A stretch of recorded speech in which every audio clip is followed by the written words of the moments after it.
Obviously disappointed with the loss. When you have a good team like James Madison coming in, who's number one in FCS, they are very, very talented in every aspect. You have to have your everything in order for you to be successful and be competitive. They capitalized on a lot of opportunities that precluded us from extending drives. Third down situation became an issue for us again. I thought our arm tackling wasn't good enough for us to stop drives. They had some explosive plays, some passing plays, different things that that you work on, you practice. But they out executed us in a lot of ways. And they deserve the win. When you're impacted, you have your starting, middle linebacker, your starting quarterback, your starting tight end, and I can go on and on, not available to play.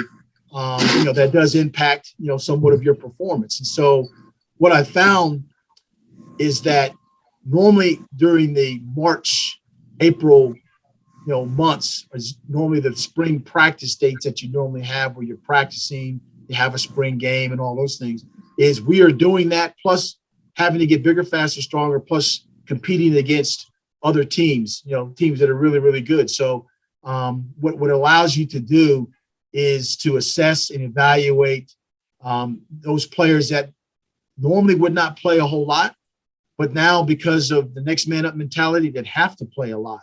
And it gives you an opportunity to evaluate them. It gives you an opportunity to see how it would impact your recruiting and what areas you would need. It gives you an opportunity to see those seniors that, because of the NCAA given an extra year of eligibility that are coming back, how would it impact your recruiting?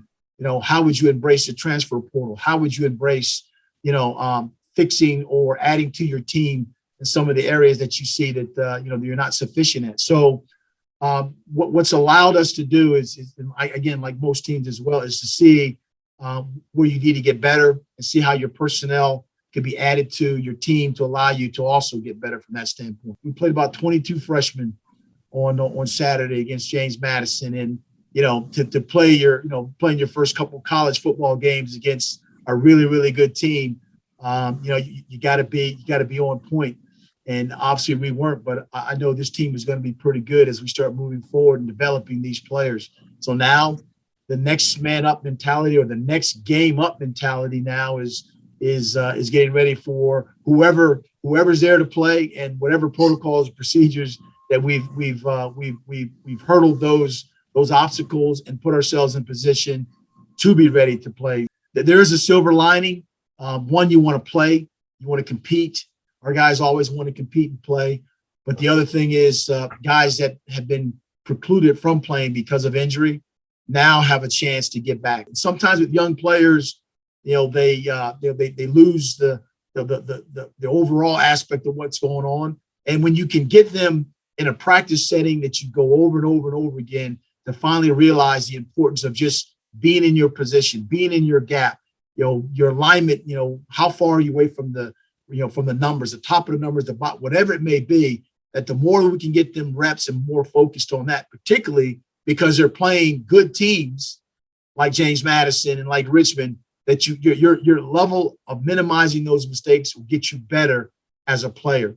The physical aspects will occur with your lifting and training and running and the training tables and all those things, but the mental aspects of why you have to do what you have to do is demonstrated through the reps and the performance. And these guys are getting a lot of reps, and they're playing against teams where we're having to perform. And so that's one thing that we will look at. We'll continue to get better and get those players better. I'm excited about our young players and who they are, and the ones that have made some contributions in the games that we have played.